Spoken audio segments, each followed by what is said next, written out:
ఇందాక నా పక్కనే కూర్చున్నటువంటి ప్రగతి గారు, ఆవిడ మేడం ఒక ఎవరైనా మనల్ని ఇబ్బంది పెట్టారు, బాధ పెట్టారు, కష్టపెట్టారు అనుకున్నప్పుడు దాంతో కుమిలిపోవటం, కుంగిపోవటం, డిప్రెస్ అవ్వటం సాధారణమైనటువంటి విషయం.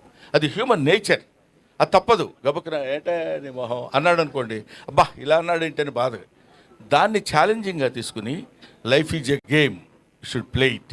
Life is a challenge, you should meet it అని నిరూపించినటువంటి ఒక అద్భుతమైనటువంటి వ్యక్తి ప్రగతి. కాబట్టి వీళ్ళు ఇలాంటి వాళ్ళు ఎంతోమంది ఉన్నారు. ఇప్పుడు బాబు మోహన్, ఇప్పుడు ఏదో కమిడియన్ బాబు మోహన్ అన్నాడు. పరువు ప్రతిష్ఠ అనే సినిమాలో బాబు మోహన్ గారి నటన ఒకసారి ఇంటికి వెళ్ళి వీలుంటే ఒక 5 నిమిషాలు 10 నిమిషాలు మీరు దాన్ని ఏమంటారు గూగుల్ కొట్టి చూడండి. ఎర్రగూడ అనే సినిమాలో నేను తను ఇద్దరం కలిసి, తను కాటికాపరిగా నేను బ్రాహ్మణుడిగా ఇద్దరం కలిసి గొప్ప స్నేహితుల కింద నటించినటువంటి అద్భుతమైనటువంటి నటన చేసినటువంటి మహానటుడు. అలా కనిపిస్తుంటాడు కానీ అలా ఏదో సినిమాల్లోకి లేదా రాజకీయాల్లోకి వెళ్ళిన తర్వాత ఆయనలో వచ్చినటువంటి మార్పులు బోర్డని ఉండొచ్చేమో కానీ నటుడిగా ఒక అద్భుతమైనటువంటి ప్రజ్ఞత కలిగినటువంటి వాడు. ఎందుకంటే మామూలుగా ఇప్పుడు మనం చెప్పుకోవచ్చు, కోట శ్రీనివాసరావు పక్కన నిలబడి అతనితో జోడీగా, కోట శ్రీనివాసరావు అంటే వాడు అపర నటరాజు, అటువంటి వాడి పక్కన నిలబడి ఇదిగో బాబు మోహన్ గారు ఉంటేనే బాగుంటుందిరా కోటగాడి యాక్షన్ అని అనిపించుకోగలిగినటువంటి ఇలాంటి వాళ్ళు ఒక ధర్మవరపు సుబ్రహ్మణ్యం, ఒక ఎంఎస్ నారాయణ, ఒక వేణుమాధవ్, ఆ తర్వాత ఒక ఎవరు మన సునీల్ ఉన్నాడురా, ఏవిఎస్, ఏదో రోజు వచ్చిన పేరు చెప్పేస్తామండి. వీళ్ళందరూ కీర్తిశేషులు రచ్చ రవి అంటే ఎలా బాగుంటుంది కదా. అందుకని ఇటువంటి వాళ్ళందరూ అట్లాంటి చదువుకున్నటువంటి వాళ్ళు, ఎడ్యుకేషన్ ఉన్నటువంటి వాళ్ళు, వీళ్ళు ఈ సినిమా ఇండస్ట్రీలో అప్పటి వరకు బ్రహ్మాండంగా నవ్వించి వదిలిపెడతారంటే నవ్వు ఎక్కడి నుంచో తెలిసిన మనుషులు వాళ్ళు. ఇందాక చెప్పాను, బజార్ను నడిచి వెళుతున్నప్పుడు కాలికో దెబ్బ తగిలింది అనుకోండి, మొట్టమొదటి ఆ దెబ్బ చూసుకొని అబ్బా చచ్చిపోతున్నావురా బాబోయ్ ఇదేంటి ఇలా జరిగిందని, దానికి అని అన్న దీన్ని నేను చూడండి అంటే వెంటనే వాడు హాస్పిటల్కి తీసుకెళ్ళి ఒక ఇంజక్షన్ చేసి కట్టుకట్టి వదిలేశారు అనుకోండి, ఓకే. రెండోసారి తగిలింది అనుకోండి, అబ్బా మళ్ళీ అక్కడే తగిలిందిరా బాబు అని అనుకుంటాం, ఇంకా ఎక్కువ బాధపడతాం, ఇంకా 2 ఇంజక్షన్లు ఎక్కువ చేయించుకుంటాం. అదే 10వ 11వ తగిలింది అనుకోండి, అదేంటోరా అది ఎప్పుడు ఇక్కడే తగులుద్ది, ఏంటో ఎక్కడ ప్లేస్ లేనట్టు అక్కడే తగులుద్దేంటి, ఆ ఇంజక్షన్ అదే బదులేవా.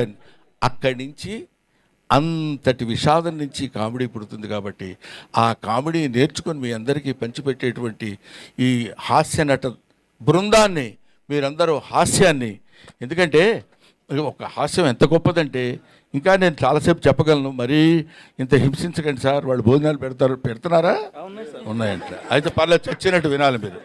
ఎందుకంటే హాస్యం ఎంత గొప్పదంటే ఇప్పుడు మనం సినిమా చూస్తున్నాం అనుకోండి, సినిమా చూస్తున్నప్పుడు అబ్బా హీరో ఏం యాక్ట్ చేశాడు రా, బ్రహ్మాండంగా చేశాడు, సినిమాలో అద్భుతంగా నటించాడు అంటాం, హీరోయిన్ సూపర్ రా అదిరిపోతుంది అనుకుంటాం, సీనరీస్ చాలా బాగున్నాయి అంటాం, విలన్ అదిరిపోయేటట్టు చేస్తున్నాను అంటాం అని ఇంటికి వెళ్ళి కూడా మాట్లాడుకుంటాం.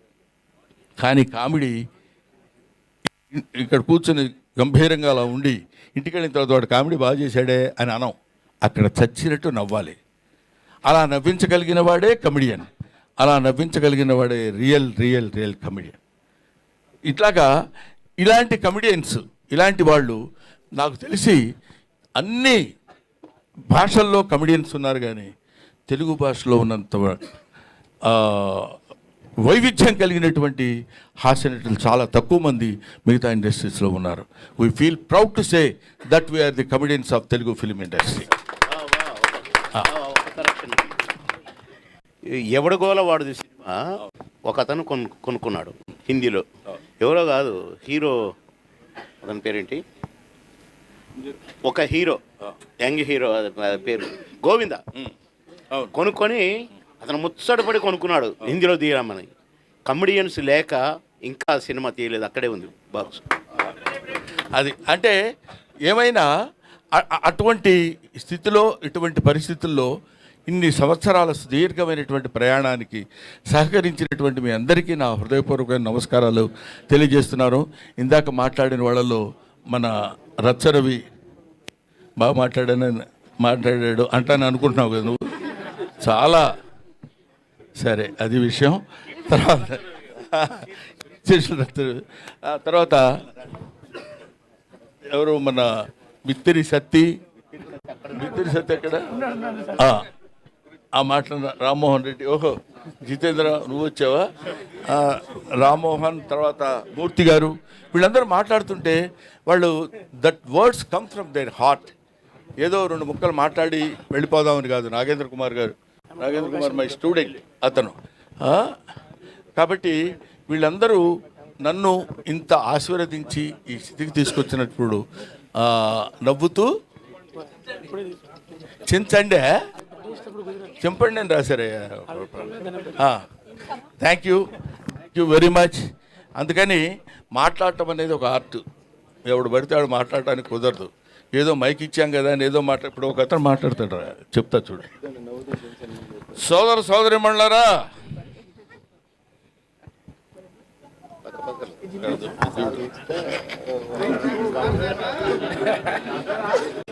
భయం జనాన్ని చూశాడు, కంగారు వచ్చేసింది. ఈరోజు మళ్ళీ అరిచాడు. ఈరోజు నేను అది ఈ గ్రామానికి నేను ఇది కావాలని నేనెంతో ఇదయ్యాను. నేను ఇదవటం, వాటిలో వాళ్ళందరూ నన్ను